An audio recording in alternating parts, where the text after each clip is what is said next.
يا فردي أعظم يا فردي أعظم، يا حي يا قيوم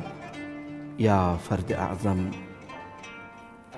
يا شنوندي ناوڵەی سوبحدەم، پەنای بەندیان بەندی خانەی غەم، یا فرازەندەی چەرخی معەلەق، یا نیگارندەی نۆتاقی ئەزرەق، یا بانی بونیان قسوور و ئەیوان، ڕفعەت بەخشی تەخت هەفپایەی کەیوان، بینای بێدیدە شنەوای بێگۆش، جە ئەسرار غەیب واقفە خاموش.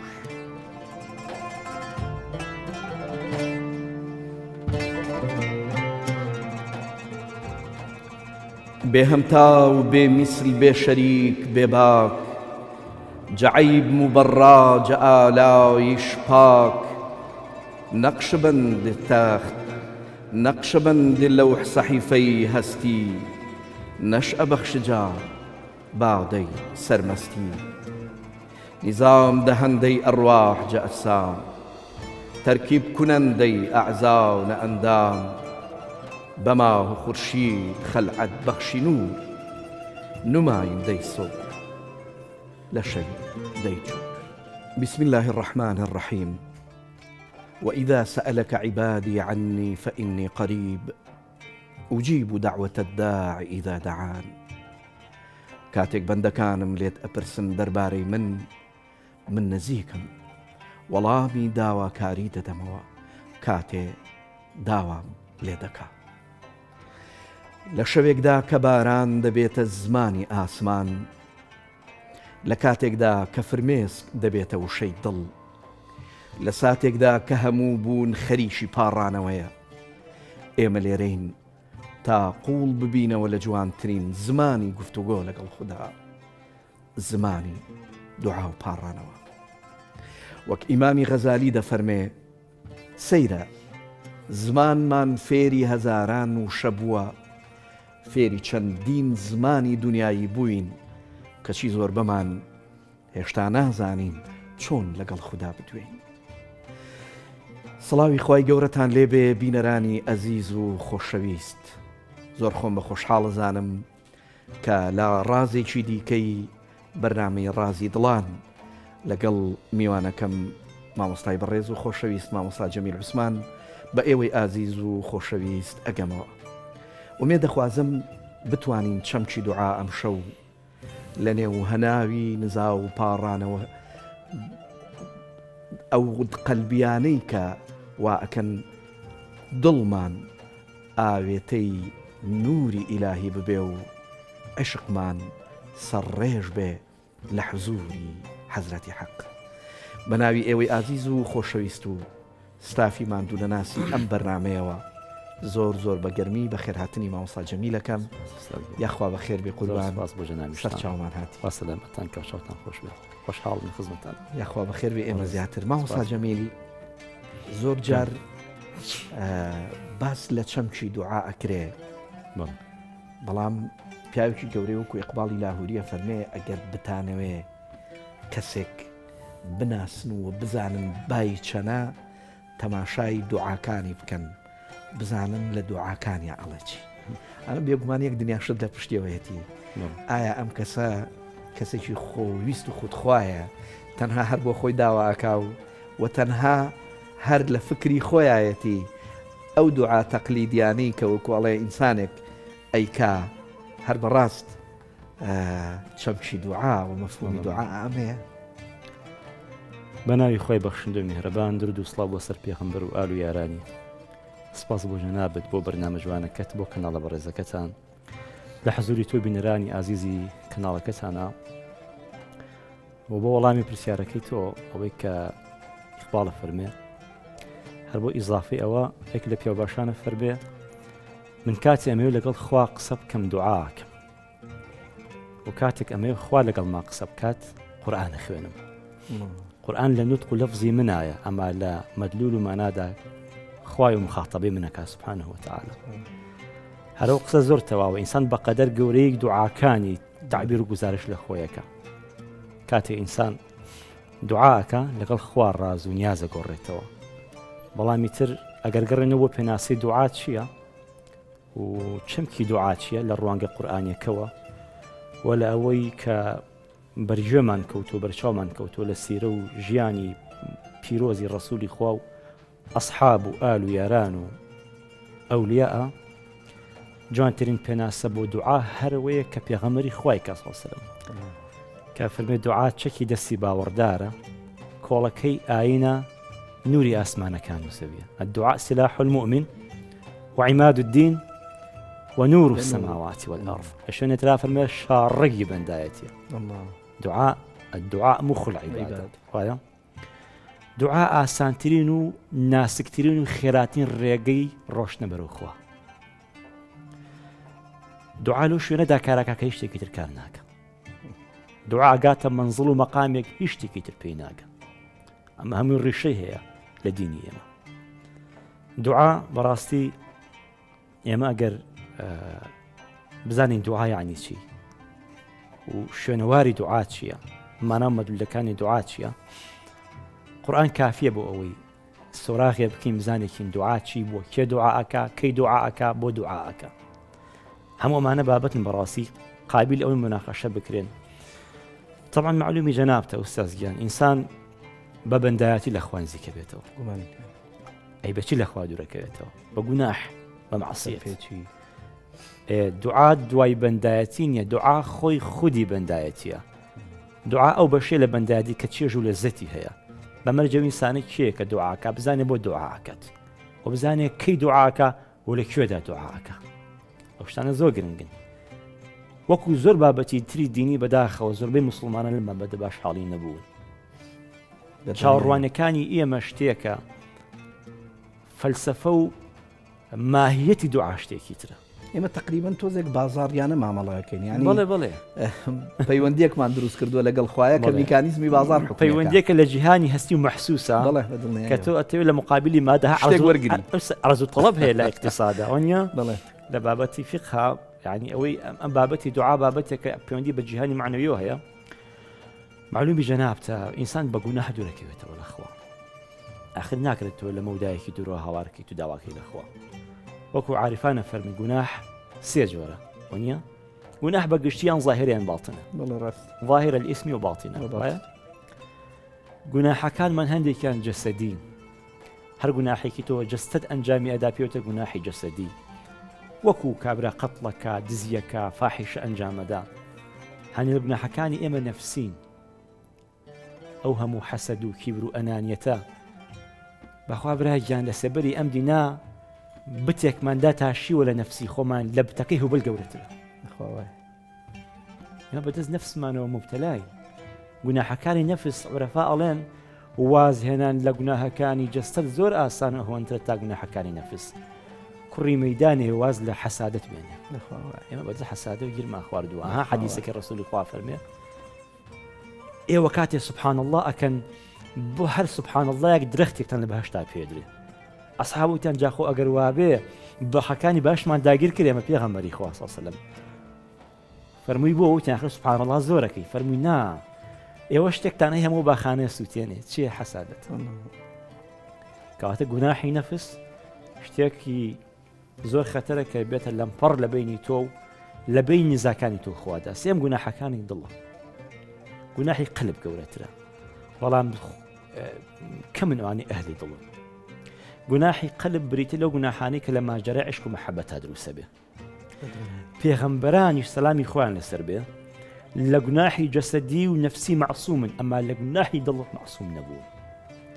أو أن يئس إبراهيم بدأ محبة إسماعيل وجري خوارده أو أن يعقوب بدأ يوسف في غنبرية ما خديجة زور خجوس سلامي إخوان السربية وايا أبو طالب خوش مع ميتي قضايا بشتو بنايا إبراهيم يكون زور خوش خواه مو أم حبيباني ليسنيته خواي جوري أفرمي إبراهيم بإسماعيل كي بقرباني محبتي من يعني أو نسري لا جاكيت ولا لا شيء أجش لظاهرة وابو ضل لظاهرة وابو طالما لباطن ومعنويات لجهاني ما نادت شيء أبي عشقي إسماعيل كي بقرباني لبردم عشقي بناصر إبراهيم أنا يا دركويت هرويك أرشين الراقي الله یەکەم قوربانی حەزرەتی ئیبراهیم و نەک ئیسماعیل ئاخر باوچێک خەگەر خۆی نەکا بە قوربانی چۆن نەتوانێت ومن الناس من يتخذ من دون الله أندادا يحبونهم كحب الله والذين آمنوا أشد حبا أو لا أقرأ كيف ردوه لزوران بازيكا درقتها عتوبي خواه فرمي يعني تو ناكي بلي إنسان محبتي النبي وعشقي النبي ولا دنيا مجازة محبة ما ناكي تريها يا أما دوجارو بليكاني بو جيهاني بالا أما لدنيا حقتها خوا يعني تشاورواني من الأخوات شيا أي تشاورواني خوا سبحانه وتعالى بندك أي خوي شيا عابي غمر فرمي خوا غيريك خوا غيريك على يعقوب خوا غيريك على إبراهيم خوايا بوهم وجمال وكمال وبينيازيوا تو أتوي مشغول إسماعيل بي مشغول يوسف بي مشغول نا والذين آمنوا أشد حبا لله جاقسك أويا كاتي مروف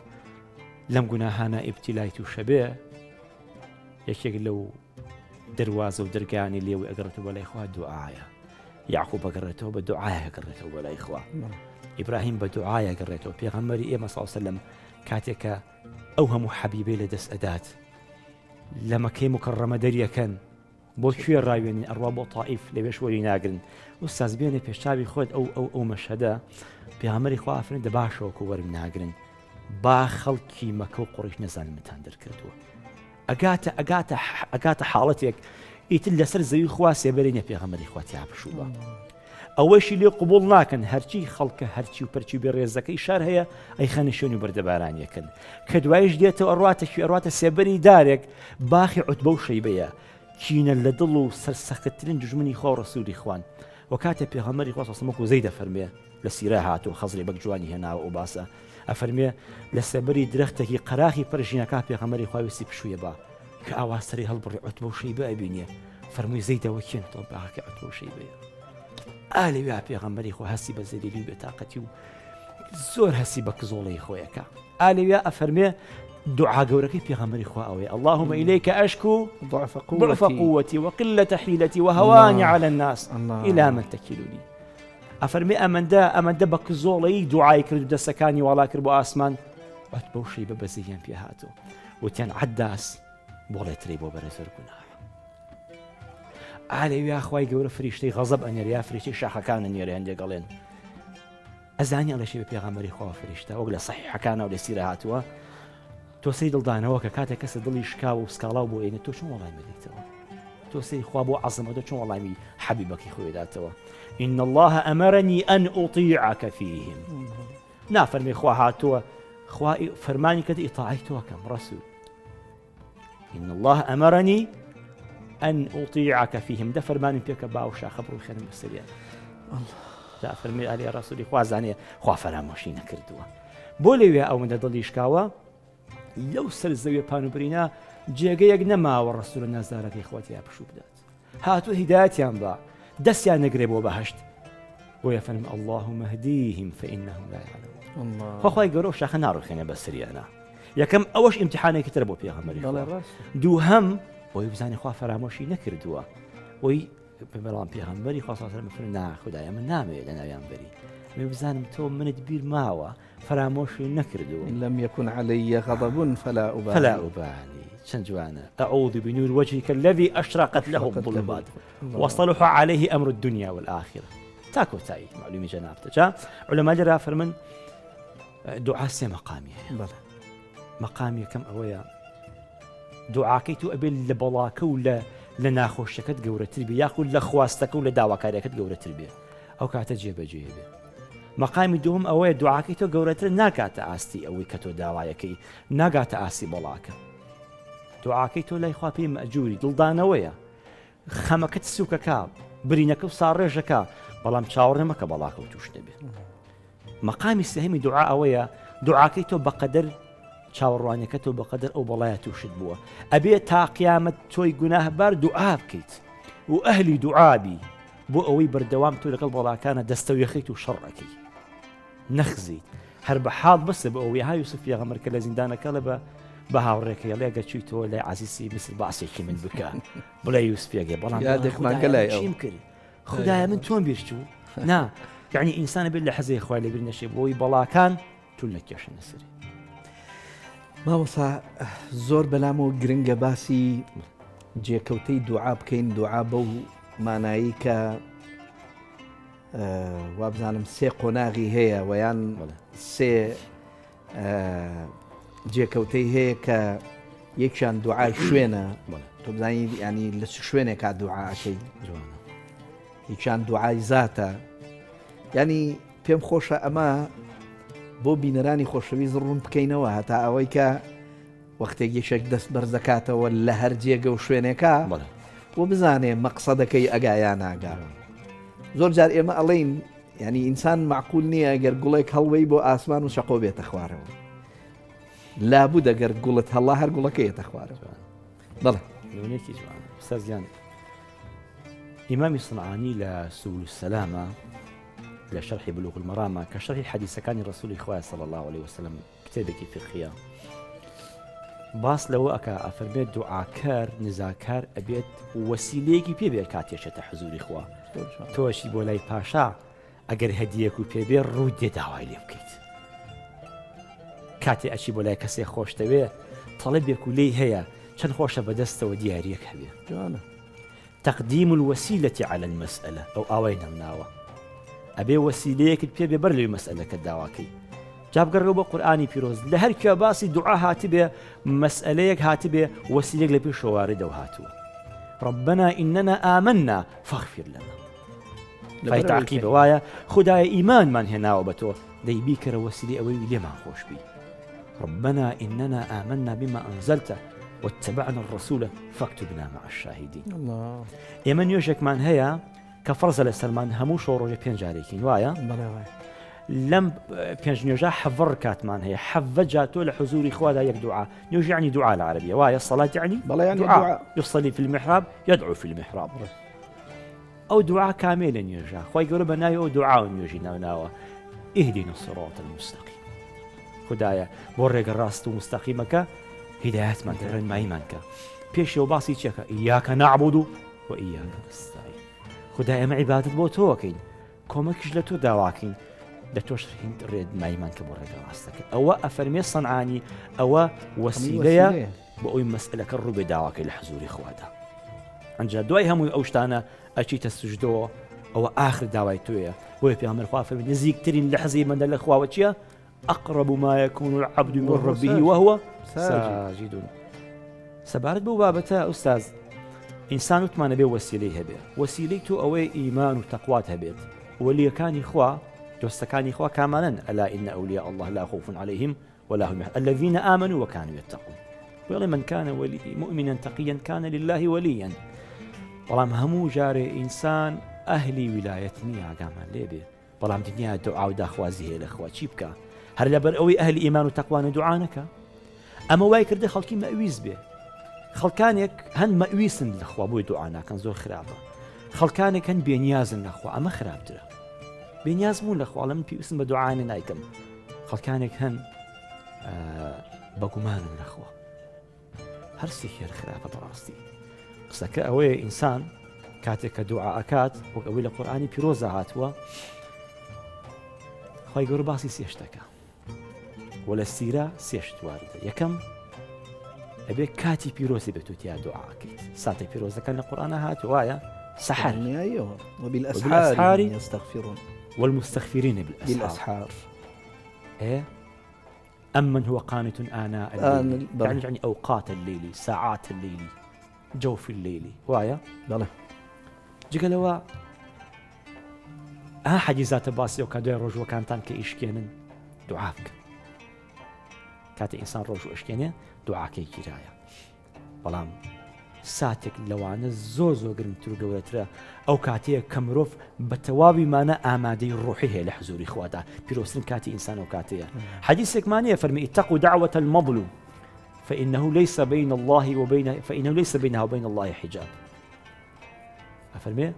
لسكالاي استمديدة بترسن تقوى بكن چونك لبيني سكالاي استمديدة خدادا پرديقني وحجابكني. بابتك ونيا مظلومة بابتك سكالاكي مظلومة كجنيا. كاتي إنسان مظلومة وحقي خراوة كسيني بنايبو باتو كرتو ولا إخوان به بتواوي مانا متوجه بيبو خوا دعاءك بۆی لە بینەوە خوادا پەردێ نامێنێ ئەمە یوجیب المضطر إذا دعاه ئەو کێ جوابی ئەو کەسێک کە پێ هاتووە کە ناچارە کە ناڕەحەتی و ئازارەکان تەنگیان پێڵچنیوە جگەل لەخوا کێ وەڵامی وەداتەوە خوا خۆیە فەرمی وەیەکشف السوء کەواتە جگەل لە کاتی پیرۆز شتێکی تریشمانەیە ئوستازی بەڕێز ذاتی پیرۆزە ئەم بابەتە پێویستی بڕوونکردنەوەیە ئێمە لە سەردەمە قۆناغێکا ئەشین زۆر لە بابەتە قورئانیەکان تەحریف کراوە مانەکان ئاوەژوو کراوە شێوەندراوە ئەبێ ڕاستکرێنەوە هیوادارم ئەوانی ئەهلن ئەزمموی ڕۆحیان هەیە خەلفێتی زانستی شەرعیان هەیە بابەتۆکو خڕوونکەنەوە مامۆستاگیانمان زۆر خۆشحاڵ بوو داوای لێ بردەکەم و کۆڵێ نەمانتوانی بابەتەکە لەم ئەڵلقەیە بە تەواوی و بەو شێوەی کە پێویست بوو شەنوکە بکەین من سپاسی جەناب دەکەم و دووارە بە خێراتن دەکەم و دەخوازم کە بتوانین لە ئەڵلقەیشی دیکەی بەڕامی ڕازی دڵانە لە خزمەتا ببینەوە و ئەم بابەتە شەنوکە بکەین سپاس بۆ ئامادەبوون و جارێکی تر خوای گەورە پاداشتان باتەوە زۆر زۆر سپاس بۆ ئامادەبوونتان مامۆستاگیان خۆشەویستان و ئازیزان لە کۆتاییە ئەمێ ئەوە بڵێم کە لە شەوێکی درێژی ڕەمەزانە کاتێک زمانەکانمان دوو ئەبن لە وشە دڵەکان دەست ئەکەن بە قسەکردن کاتێک چاوەکان پڕ ئەبن لە فرمێسک ڕۆحەکان دەست ئەکەن بە پاڕانەوە لەو ساتەیە ئیتر تێئگەی کە دوعا زمانی قسەکردن نییە لەگەڵ خوا بەڵکو زمانی وجود و بوونە زمانێک کە فریشتەکان لە ڕۆژی یەکەمی خەڵقەوە فێری بوون زمانێک کە هەموو بوون پێی دەدوێ ئەو زمانەی کە تەنها دڵە پاکەکان دەیزانن و لێی تێئەکەن بینەرانی ئازیز و خۆشەویست سبەی شەو لە هەمان کات لەگەڵ ئەڵلقەیشی نوێی ڕازی دڵان بە ئێوەی ئازیز و خۆشەویست ئەگەینەوە خوا یار و پشتیوانتان بێ.